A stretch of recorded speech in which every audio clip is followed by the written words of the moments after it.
It was a busy Friday night at Bella Vista, the kind of place where reservations were booked weeks in advance and the cheapest entree cost more than most people's weekly groceries.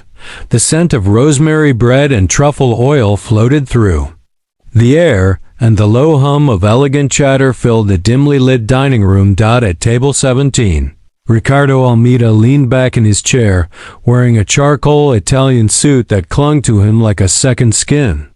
The gold of his watch gleamed under the chandelier, catching the attention of the young blonde seated across from him. She laughed a little too loudly at something he had just said, her manicured fingers wrapped around the stem of a champagne glass. He was in his element. This was his world now. Money, influence, and a social circle where appearances were currency. And then he saw her. At first, he didn't recognize her. She was moving through the dining room, balancing a heavy tray with practiced care.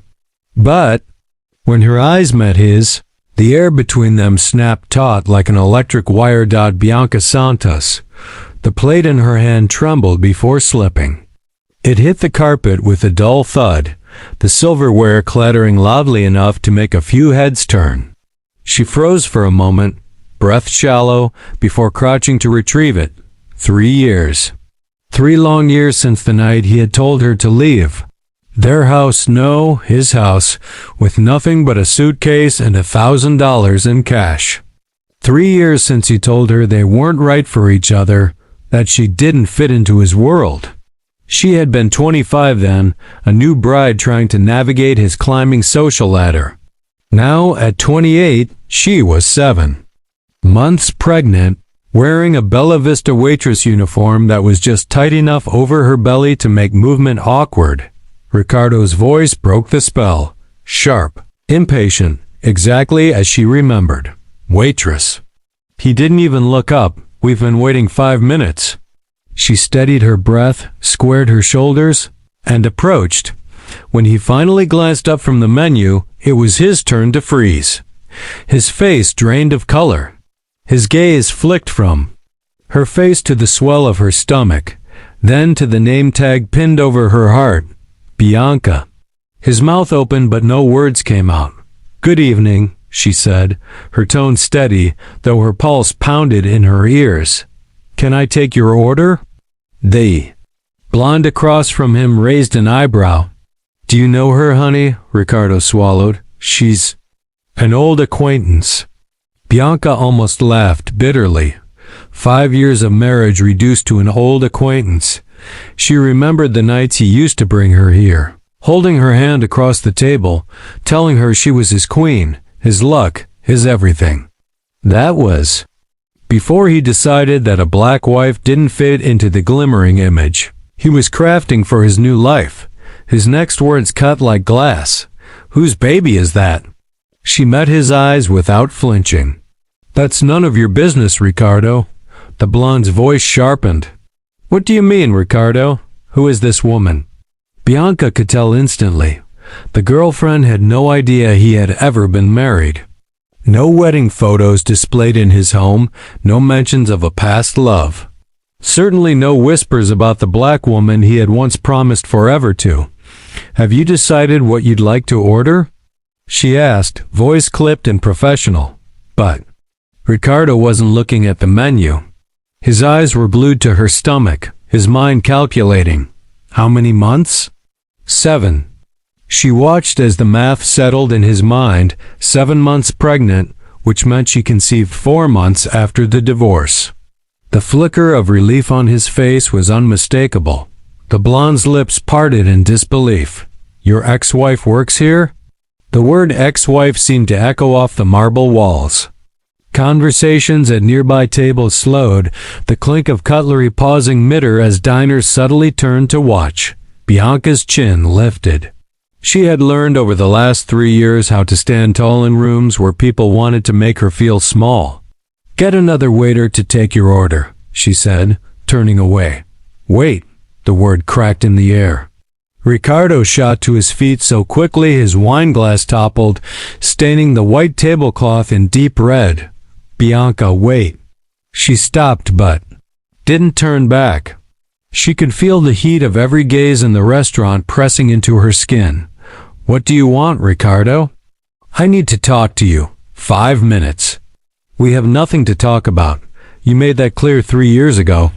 Something in her voice made his stomach tighten. He remembered the final fight, the cruel things he had said about how she wasn't polished enough, how she made important clients look at him differently, how it wasn't good for his image to have a black wife at society events. The blonde tugged at his sleeve. "Ricardo, let's go. This is humiliating." But he couldn't take his eyes off Bianca. There was a quiet strength in the way she stood there.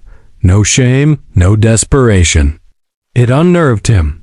"How did you end up here?" he asked at last, genuinely baffled. "You've got a degree. You're smarter than this." Her answer was a calm, measured smile. "Life doesn't always give you the menu you want, Ricardo, but you still have to eat." And with that, she walked away, leaving him standing in the middle of Bella Vista, surrounded by silent stares, realizing for the first time that he no longer controlled the story. Bella Vista. Present night. The room hadn't gone back to normal after Bianca walked away. Ricardo could feel it, the hushed murmurs, the subtle glances in his direction. His girlfriend, Clarissa, was already scrolling through her phone, pretending not to be embarrassed. But Ricardo's eyes stayed locked on the swinging door Bianca had disappeared through. Her words still echoed. "Life doesn't always give you the menu you want, Ricardo, but you still have to eat." It wasn't just a line, it was a wound. She'd never spoken to him like that before. During their marriage, Bianca had been gentle, soft-spoken, the kind of woman who made excuses for him when he was short-tempered. But now, she carried herself differently. Taller, sharper, untouchable.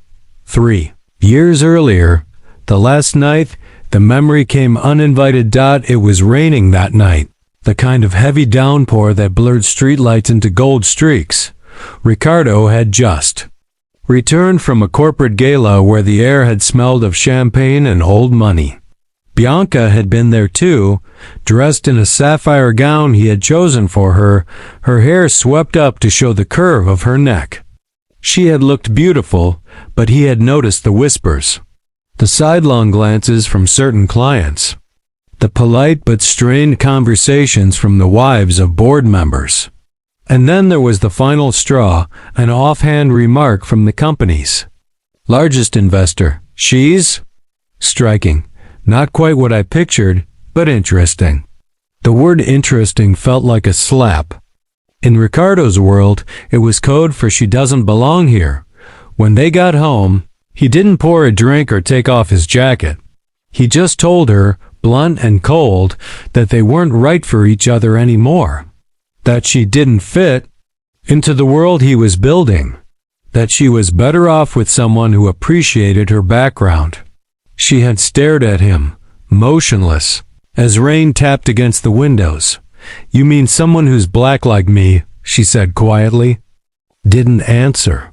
The silence was its own confession. By midnight, she was gone, suitcase in hand. Mascara streaked down her cheeks. $1,000 in cash folded into an envelope.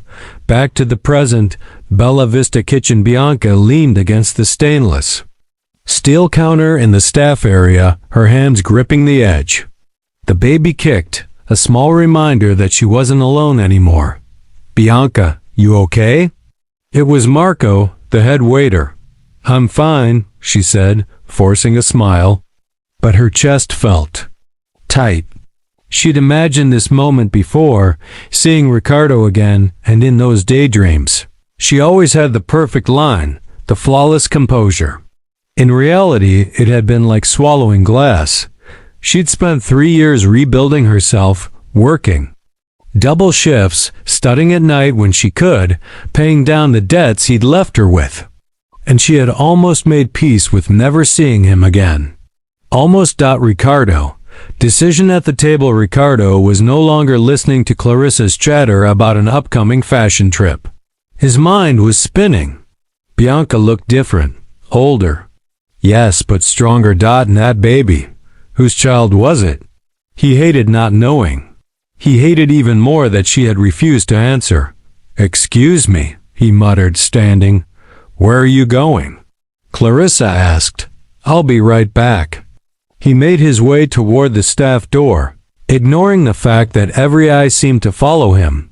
The confrontation service hallway. Bianca was carrying a tray of bread baskets. When she saw him blocking the hallway, You can't be back here, she said sharply. I need 5 minutes. We had 5 years, Ricardo. You wasted them. He flinched but pressed on. I don't understand. You had a degree, a good resume. You could be running a company, not? He gestured vaguely to the tray in her hands. Her laugh was short and humorless. Running a company takes connections, Ricardo. The kind you burn when your husband tells everyone you weren't the right fit. You didn't just end our marriage. You closed doors I didn't even know existed. He shifted uncomfortably. I didn't mean, yes you did. And it's fine. I learned to survive without you. The twist, a name he didn't expect. Ricardo's gaze fell again to her belly. Who's the father?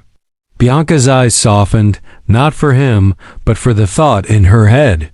That's none of your business. But since you're so curious, he's someone who saw me when I thought I was invisible. Someone who didn't care what the world thought. He's gone now. The weight of those last 3 words hit him harder than he expected. Gone? She nodded once. And I'm going to raise this child to know they were wanted from the very start, something you need.